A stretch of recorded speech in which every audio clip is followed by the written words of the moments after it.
everyone, welcome to Online Maths Hub. And so today we have this question to solve, and this usually be a WAEC question. Of course, you can see that right there, and they're just saying we should solve for x. So we want to find the value of x that will make this equation to hold. And so for those of you in West Africa, you can actually pay attention to it because sometimes you can actually see similar questions like this in your WAEC question. Okay, so we are just going to delve into solving it. But just before we continue, if you have not subscribed to our channel, do well to do that. And of course, join our community right here where we learn maths every single day. And of course, if you have any question, even as we proceed in the solving, if you have any question, you can also do well to drop in the comment box, and I will surely get back to you. So having said that, we're just going to proceed with the solving. Okay, so let me write solution. Okay, now let me write my question. Log base 2x minus 3 plus log base 2x is equal to 2. Okay, so this is what we have right here. Now you can remember one of the laws of logarithm, which basically say that if you have log of pq base a, it can actually be written as log p base a plus log q base a. So basically it is saying that when you have a product, you can also express it as a sum right here. So we are going to use this law right here, and basically because it's an equality that join them together, you can actually move from here to here, or you can also move from here to here. So but since we have something that looks like this, we can also transform it this way so that we can be able to solve it easier. So now log of base 2, and then I'll have the multiplication of x minus 3 and that of x, and it is equal to 2. So this is also the same as this, using one of the laws of integral, that is the product rule. Okay, now once you are here, the next thing you actually need to remember is how you can actually transform from log to index. So if you have a number in log form, can you move to index? And one of my videos I've also talked about that, but let me just quickly remind you. So if you have p to be equal to, let's say, a raised to the power x, you can actually write this is in index form. This is actually in index form. So you can write this in log form as log base a of p to be equal to x. So that's what we have. You can actually go from here to here and also from here to here. So once you have a problem in log form, you can actually look for how you can transform it to an index form and see whether it will be better solved in that form.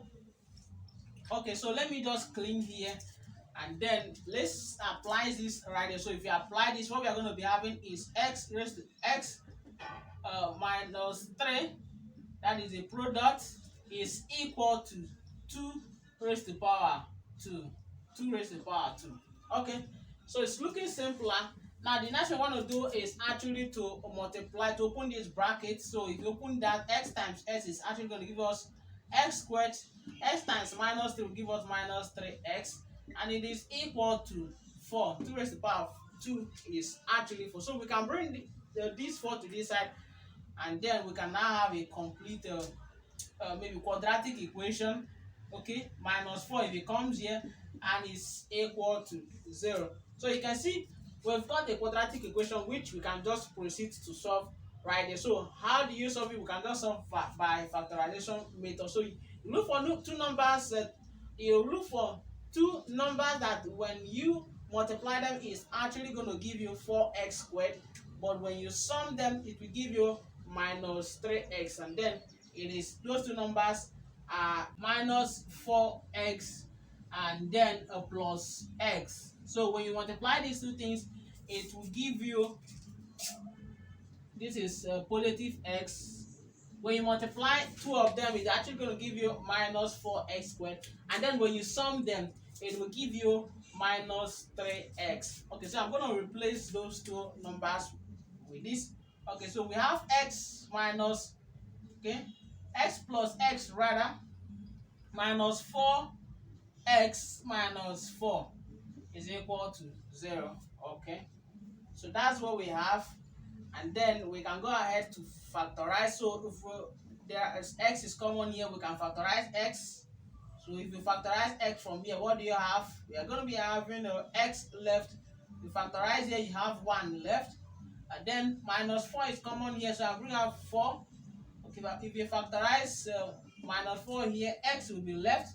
If you factorize minus 4 here, plus 1 is actually going to be left, and it is equal to 0. Okay, so the two brackets I am looking at are the same, so we just pick one. So x minus 4 and then bracket x minus s plus 1 rather is equal to 0. So this is what we have, and then from here you can have that x minus 4 is equal to 0, or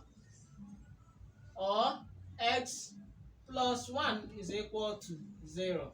Okay, so of course you know this is now going to give us that x is equal to, in this case we have that x is equal to 4, or in this case x is equal to minus 1. So that is the answer we are going to be having once you are done solving this. And like I've always mentioned, you can also go ahead and plug each of the values of x in this equation, and then confirm whether it is actually going to satisfy this. And of course, each time you do that, it is actually going to work. Okay, and of course that is where we are going to be wrapping it up in this video. If you have enjoyed this video, do not hesitate to like this video and also subscribe to our channel if you have not subscribed. And of course, if you have any question, you can also drop it in the comment box, and I will definitely respond to that. So thank you so much, and I'm going to see you guys in my next video.